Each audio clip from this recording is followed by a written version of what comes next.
met ons reeks Becoming Love. Iemand sê vir my in die eerste diens, ag nee, sluit ons nou al af, onthou, dis 'n jaartema, dis 'n Marked by His Glory, Known by His Love, en ons kan nooit genoeg terugkom na liefde toe nie, want dis wat ons gesê het, en Paulus skryf in die boek van Korinte waar ons besig is, en hy kom lê hierdie fondasie neer en sê, ons het nodig om die liefde te verstaan. En dit was ons hart met hierdie reeks gewees, en waarby ons gefokus het om uit te kom, en as jy dink aan daai woorde, Becoming Love, dit praat van transformasie, nee, dit van selfspreekend, dit praat van iets wat ek word, dis 'n transformasie, dis verandering. Nou van julle wat hier sit, sal vir my sê, ek hou nie van verandering nie. Nee, ons het 'n paar van hulle op ons span, wat sê, as ons iets gaan verander, sê vir my voor die tyd, dat ek kan prosesseer, en ek hou nie van verandering nie. Okay? En hulle sal ook gewoonlik vir my sê, dis net 'n babietjie wat van verandering hou, wanneer jy babietjie se doek ruil. Weet, dan is dit lekker. Maar mense hou nie van verandering nie, maar dis nie heeltemal waar nie. Dink gou vir 'n oomblik net aan dit, is tot 'n sekere mate, almal van ons smaak ergens na 'n mate, of 'n aard van verandering. So, met ander woorde, as ek dink aan my gesondheid, nee, ons wil meer gesond wees. Party ons is in die plek wat hulle sê hierdie jaar, ek wil gewig verloor, dis verandering. Okay? En dalk is dit iets van emosionele verandering. Ek wil graag emosioneel of finansiëel selfs in 'n beter plek wees. So dit vra vir verandering. Maar al hierdie goed wat ek nou na verwys het, is gewoonlik moeilik. Okay, dis ook ons gewoonlik daarmee sukkel, is ons stoei met dit, stoei om die gewig af te skud, ons stoei om, jy weet, op die plek te kom waar ek graag wil wees, vir een of ander rede, en dieselfde is waar as ons dink oor hierdie geestelike beginsel, as ons vir mekaar sê, ons wil liefde word. Ons wil nie net liefde wys nie, ons wil nie net liefdesgoed doen, dade van liefde doen nie, dis meer, daar's 'n begeerte in ons harte, dis wat ons hoor die Here vir ons sê. Dis waaroor Paulus skryf in die boek Korinte, dis wie ons word. Dis wat ons verteenwoordig, dit vloei uit ons binneste uit, en dan voel dit partymal ook moeilik, en ek wonder net, wat as dit nie so veronderstel is om te wees nie, wat as dit waar is wat Jesus sê, hy sê, almal wat moeg en oorlaai is, kom na my toe, ek gaan vir julle rus gee. Nee, as hy sê, my juk is sag en my las is lig, is dat dit waar is, dat dit wat die Here ons voorvra is eintlik waarvoor hy ons bemagtig. Is dit iets wat ons vanoggend in ons harte kan vat, sê Here, ons glo eerder dit. Wanneer ek na die natuur kyk, ek sien een van daai ouens, die Here praat nogals met my ook deur die natuur, nee, ek sien goed in die natuur, dan ervaar ek net Heilige Gees se stem hier binne in my, en as ek vanoggend dalk 'n natuur illustrasie kan gebruik, een van 'n seekat. Nee, die seekat, weet jy sekerlik, hy tot 'n mate soos 'n verkleermannetjie, het die vermoë om sy kleure te verander. Ek het op 'n stadium geduik daar in Sudwana, en 'n seekat swem hier verby, maar hy soek alle kleure, en toe gaan sit hy op 'n rots, en tjoep, toe sy weg, toe ek mooi kyk om te sien, waar is hy? En hier's die interessante deel, 'n seekat kan sy kleure verander, om homself kamoufleer, om weet te jag, of om homself dan te beskerm, maar die interessante deel is, hoe hy dit doen, is daar's duisende kleurpigmentselle, wat direk gekoppel is aan die seekat se senuweestelsel. En daar waar hy gaan sit, of daar waar hy beweeg, aanskou hy die omgewing, hy neem die omgewing op, en dan, dis 'n outomatiese, binne 'n millisekondes, reflekteer sy pigmentselle wat hy waarneem. So die seekat sit nie daar op die breinsand, en dan sy so ligbrein verdwyn op die seesand, en dan swem hy, en hy gaan sit op 'n klip, en dan dink hy, o gats, nou sit ek op 'n klip, die klip is brein, ek moet, jy weet, en watter kleure voeg weer brein saam, ek moet net gou dit dink, dat ek het, dis so outomaties, dit vloei net uit hom uit, dit is net iets wat gebeur, en dis wat Paulus skryf in 2 Korintiërs 3, sy Korintiërs kom afsluit, en hy sê weer, hy het met hulle gepraat oor liefde, en gesê, as jy nie liefde het nie, is jy soos 'n klinkende simbaal, as jy nie liefde het nie, is jy soos daai windpomp wat draai, maar dan kom die water uit nie. As ek praat met julle oor liefde, en dan bring hy hierdie ding saam, en hy trek dit saam in 2 Korintiërs 3, en hy sê eintlik daardeur, hierdie proses van liefde word, hierdie proses wat die Here ons roep om in te tree, het te doen met waarop jy fokus gaan jou verander. Dis wat Paulus skryf, en dis waar ons hom nou optel, 2 Korintiërs 3 vers 18, jy kan lees saam met my daar in jou Bybel of op die skerm. Hy sê, en terwyl ons almal met onbedekte gesigte in 'n spieël, dit praat van 'n refleksie, soos in 'n spieël die heerlikheid van die Here aanskou, word ons van gedaante verander, daar's die transformasie, na dieselfde beeld van heerlikheid tot heerlikheid, dis die proses, as deur die Here wat die Gees is. So in hierdie een vers kom trek hy saam, hierdie vers praat van die transformasie waarvoor ons Here vertrou. Hierdie wordingsproses, becoming love, kom vat hy saam hier, en hier's 3 gedagtes wat ek hier wil vasmaak net in jou hart vanoggend.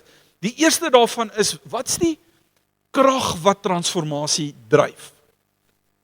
As jy gou dink, in verskillende dele van jou lewe waar jy verandering wil sien gebeur, mag dit dalk verskil oor wat die verandering dryf. Weet, party ouens sal sê, Jim, wel dalk is dit jou wilskrag, jy weet, is druk net deur. Nou pyn, nou gain, jy weet.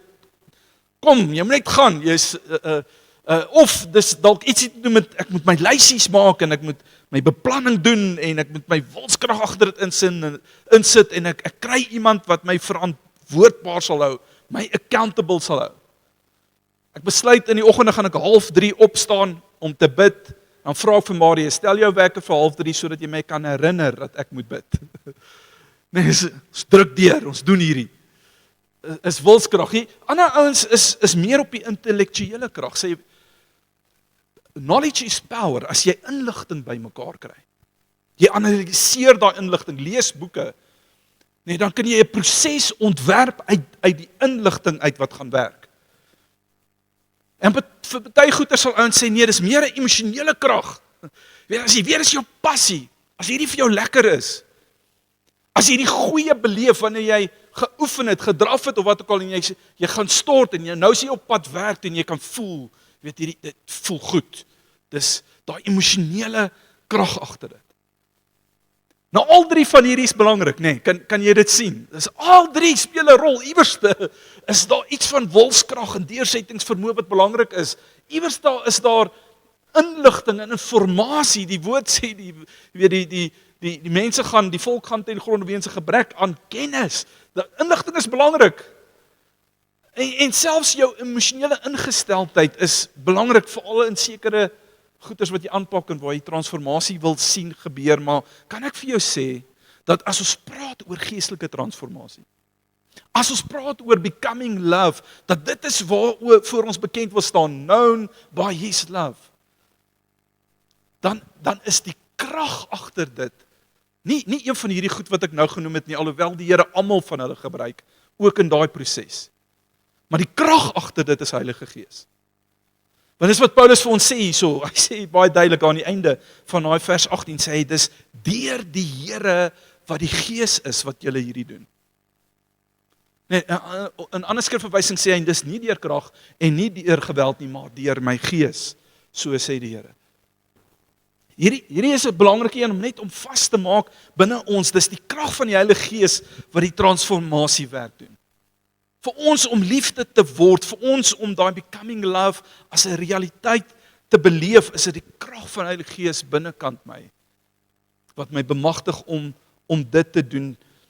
Dit vat my na die tweede punt toe, die Heilige Gees is besig met 'n proses, daar's 'n proses waarmee hy saam met my 'n pad stap, en dit hier in my binneste na vore bring. Paulus beskryf hierdie dan ook as 'n proses.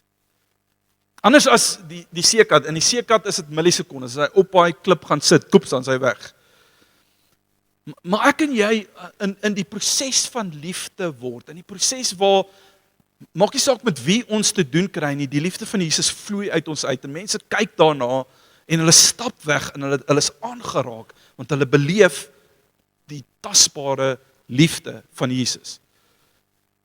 Nou almal van ons weet, dis ek daag nie net op en dis net so nie. Jy weet, dis nie millisekondes nie, dis amper meer soos wanneer iemand wat fotos ontwikkel, oudtydse fotos, nie digital die wat ons op die fone neem nie, maar die oudtydse fotos, gaan hulle in 'n donker kamer in en hulle lê daai fotos so in 'n waterrige, een of ander vloeistof in so 'n bak, en dan, as hulle hom insit, dis nie klop, daar's 'n foto nie, hulle lê hom daar, en soos hy week, begin daai foto so, die beeld begin so stadig, duideliker en duideliker word, dan hang hulle hom so op 'n draad, en as hulle hom op daai draad hang, dan, en jy kyk, dan sien jy, daar's die beeld.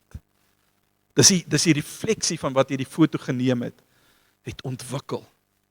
En daar was 'n proses gewees, en in ons beeld, wat hy sê hierso, ons sal verander word na die beeld van die heerlikheid van God. Heilige Gees kom en hy kom doen daardie ontwikkelingsproses in deur ons, en ons beginne weerkaats.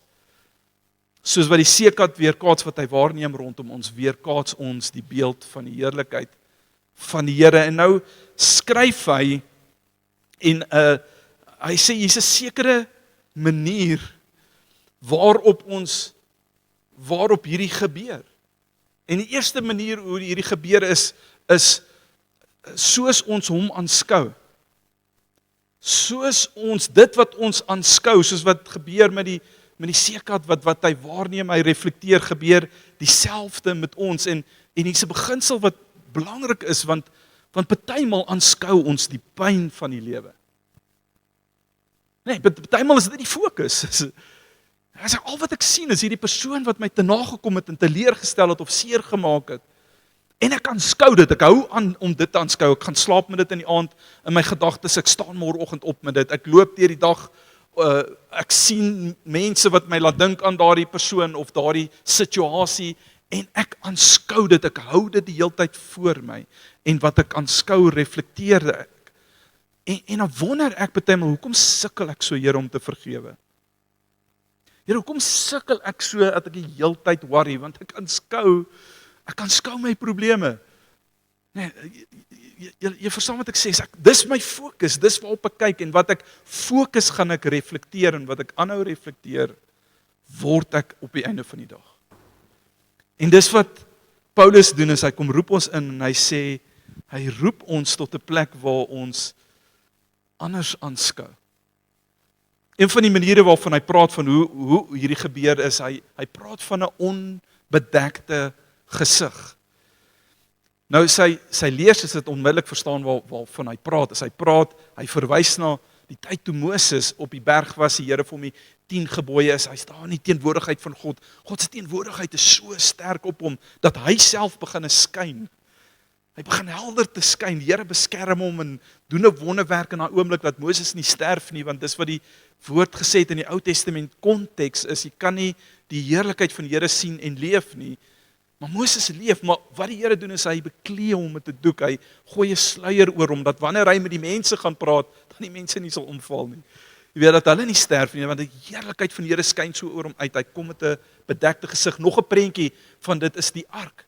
Is binne die ark van die verbond wat in die tempel staan en die heerlikheid van die Here verteenwoordig maak, gang hulle 'n swaar gordyn, sodat die priesters wat kyk daarop nie sal sterf nie. Maar Jesus kom en hy kom gee sy lewe aan die kruis, en ons sien toe dit gebeur, toe skeer die gordyn. En nou sê hy, ons kom met 'n onbedekte gesig. In ons konteks vandag en hoe ons hierdie beter kan verstaan is ons hoef nie met maskers op te kom nie.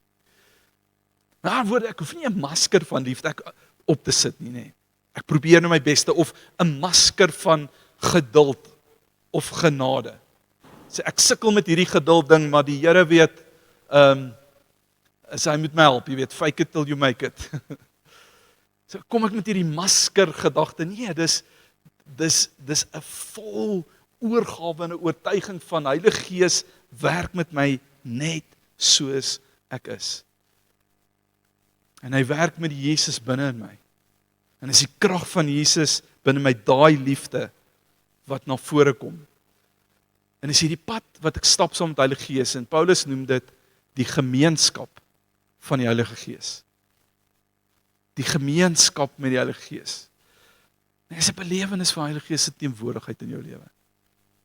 Dis waar jou fluister en vat na 'n skrifgedeelte toe en dit vir jou duidelik maak of helder maak of 'n persoon op jou gedagtes sit. Of wanneer daai jy meer wil opvlam of die geduld min is hy kom so trek in jou hartsnare. Met jou kom werk nie, hy oordeel jou nie, hy kom trap jou nie uit nie. So hy kom trek jou nader en sê hier's 'n liefde hier binnekant jou wat ek wil laat surface en laat wakker raak. En wat hy doen is hy wys ons na Jesus. Dis die derde en laaste punt is die persoon van Jesus. Dis wie ons aanskou. Heilige Gees wys ons na Jesus toe. Ons het laasweek baie oor dit gesê, as jy het gemis het, kan jy daai preek net gaan kyk van Jesus wat die een is wie ons aanskou, wat die liefde binne in ons word. Hy word die objek van die liefde, maar luister wat sê hy sê Johannes 13:34, 'n nuwe gebod gee ek julle, dat julle mekaar moet lief hê soos wat ek julle lief gehad het. Ons ken hierdie skrifgedeelte baie goed. Sê, julle moet mekaar lief hê soos ek julle lief het. En hier's wat ek hoor, wanneer Jesus dit sê, en dan sê hy, jy kan dit doen. Hy gaan ons iets vra wat ons nie kan doen nie. Hy sê, ek vra vir hierdie, want julle kan. Ons voel partymal ons kan nie, nê. So, dink gou vir 'n oomblik aan daai waar Jesus sy disippels se voete was. Nê, dis 24 redelike vrotvoete daai gewees. Onthou, hulle het nie toeskoene gedra nie, hulle het sandale gedra, nie mooi roompies en goedjies wat ons vandag het nie. Dit was nie mooi voete nie. Okay, dit was voete wat geryk het. So nou sit Jesus daar, was 24 van daai voete, dis liefde. As daar iets is wat liefde uitbeeld, verseker is dit. En hier's Jesus, dis nie daai, jy het al gesien 'n ou wat met suurmelk of iets drink en hy trek sy oë so en druk sy neus toe, of 'n rou eier moet sluk vir wat ook al, en dis, jy weet, en dis nie wat ek sien. Jesus sit daar by die ouens se voete en is, jy weet, hy trek en hy krien so en druk sy wasgoedpennetjie op sy neus of wat ook al. So ek sien Jesus wat so kyk na Petrus en sy harde kop en al sy issues en Thomas, jy weet, met sy logiese brein en dit sukkel om sekere goeters te verstaan. En elke een gaan sit hy by en sê, ken jou by jou naam. Ken jou by jou naam. Voor jy in jou ma se moederskoot gevorm is, ek het klaar geweet wie is jy, en soos hy daai voete was en masseer, is daar sy liefde uit sy binneste vir daai individu net uitgestraal word. En 2 van daai 24 voete het aan Judas behoort. En ons lees nêrens dat die disipels sê, het julle gesien daai kyk wat Jesus vir Judas gegee het? Hy het met dieselfde liefde daar gaan sit. Al is Judas die een wat hom sou verraai. En dan staan hy op en sê hy, okay, doen julle ook so. So trek gou jou skoene uit, ons gaan gou, nee, ek spot sommer, ons gaan nie nou daai doen nie. Hier's wat ons wel gaan doen, dit gaan nie oor die voete was nie, maar dit gaan oor, jy hoor, Jesus gee die opdrag, want hy sê, ek ken die Heilige Gees binne in jou. Die transformerende krag van die Heilige Gees wat Jesus uit die dood uit opgewek het, is binne in jou. Dis waarin sy vertroue lê. Ons is partymal soos daai klein seentjie of klein dogtertjie. Ja, hulle vertroue in hulle pa, nee, hulle sal die bo staan, pappa daaronder en sê spring, dan jump hulle net, pappa's nog eers reg nie. Maar daai een keer wanneer jy in die swembad moes vang en hulle misgevang en hulle het so 'n bietjie diep gesak en hulle kom op en snag na asem of hulle het met die fiets geval, dan verloor hulle vertroue nie in pappa nie. Hulle het nog steeds vertrou in pappa. Maar hulle verloor vertroue in hulle self. Hulle wonder net in daai oomblik en dan wil hulle dit nie doen nie. En dan is hulle in enige ander opset as jy kan sien nie vertroue in pappa's daar, maar daar's hierdie een ding wat hulle wonder oor. En dis wat Jesus wil kom doen, is ek en jy verloor vertroue in onsself. Here, ek weet nie of ek liefde kan word, soos wat Johan hulle van praat daar van stage af nie. En dis nie dat jy nie vertroue in jou Vader het nie, as jy het. Dis hoekom jy hier sit, dis hoekom jy in geloof stap en wandel, en dis hoekom jy jou besigheid hier kom verteenwoordig. Dis nie dat jy nie vertrou in pappa het nie, jy wonder, daar's 'n selfvertroue, daar's 'n ding wat jy dalk seer gekry iewers. Daar's 'n area wat jy sit dit daar en jy dink, ek gaan 'n masker moet opsit. As ek wil sê, ek verteenwoordig, ek het liefde geword. Jesus sê nee. Dieselfde krag van Heilige Gees wat my uit die dood uit opgewerk het, werk binnekant jou. Is besig om jou te transformeer, soos wat jy my aanskou, soos wat jy Jesus aanskou. En daai spieelbeeld van Jesus sien en jouself in hom sien, is hy besig om jou te transformeer van heerlikheid tot heerlikheid. En jou refleksie is liefde. Julle kan vir my vorentoe kom. Ons gaan ons volgende reeks bietjie prakties raak. Ons praat oor, ons noem hom Reconnect. Ons wil 'n paar goeders kom doen om julle uit te daag en julle te challenge om te sê, kom ons reconnect met die mense in ons lewens. Ons gaan 'n paar praktiese goed doen, maar ons wil nie daar begin nie. Ons wil nie begin by 'n klomp werke wat ons in jou hand sit en sê, doen hierdie goed, jy moet doen om te kwalifiseer nie. We are not human doings, we are human beings. Ons roep jou om te wees. Om te wees in die teenwoordigheid van die Here, om te wees in die gemeenskap van die Heilige Gees, the fellowship of the Holy Spirit. En wanneer ons daar is, dan doen Heilige Gees net een ding, is he points to Christ. Heilige Gees kom sit jou fokus op Jesus. En jy raak bewus van hom. En daar's nie 'n beter manier om te aanskou. Om liefde te aanskou as die grootste vorm van liefde te aanskou, sê Johannes vir ons in Johannes 3 vers 16, as hy skryf en hy sê, so lief. Hier is die mate van God se liefde, so lief. Jesus hang aan 'n kruis. Hy lê sy lewe neer vir jou, hy lê sy lewe neer vir my. So lief. Ons gaan vanoggend net 'n oomblik van aanskouing hê. Ons gaan aanskou by die nagmaaltafels. Ons gaan daar staan met daai brood en daai wyn, daai kelkie. Sê Here, hierdie verteenwoordig so lief. Hierdie verteenwoordig die uitdrukking aan die kruis wat hy vir my gedoen het. Die ultimate van liefde. En ek staan nie en ek aanskou, dis kom Jesus het ingestel, het gesê so dikwels as wat julle by mekaar kom. Wat doen hy? Hy bring ons terug na aanskouing toe. En ons aanskou sy liefde. Ek beleef sy genade. En as jy nog wonder oor dit, het die Here jou vergewe vir daai. Hy het. As jy wonder, kan die Here regtig vir my lief wees? Hy is. Hy is. En soos ek dit aanskou, soos ek sy genade aanskou en sy liefde en sy purpose met my lewe, sy voorsiening in my lewe, waar 'n klomp vrae het, selfs antwoorde wat in 'n proses kom in my lewe. Soos ek hierdie aanskou en vertroue bou, begin ek te reflekteer. Kom al verandering in Heilige Gees bewerkstellig 'n proses. En ek reflekteer die beeld van heerlikheid tot hier, ek reflekteer, ek word liefde. Ons daag op nie met maskers of met moeite nie, ons daag op met niks nie, ons daag op met Jesus in ons harte en sê, Here, hier is ek. Ek gaan jou nooi om uit te beweeg na die nagmaaltafel toe en 'n oomblik net te hê met Heilige Gees, gemeenskap met Heilige Gees, met jou wys na Jesus toe en ons skou daai liefde en laat toe dat dit weer stuur opnuut binne in jou. En daai liefdespigmente wat deel is van jou geestelike senuweestelsel wat 'n transformasie veroorsaak. En wie hy is 'n refleksie van sy liefde.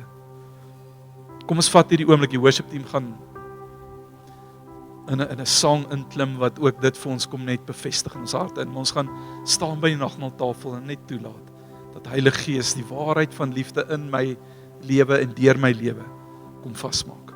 Kom ons beweeg uit na die nagmaaltafels toe, dankie.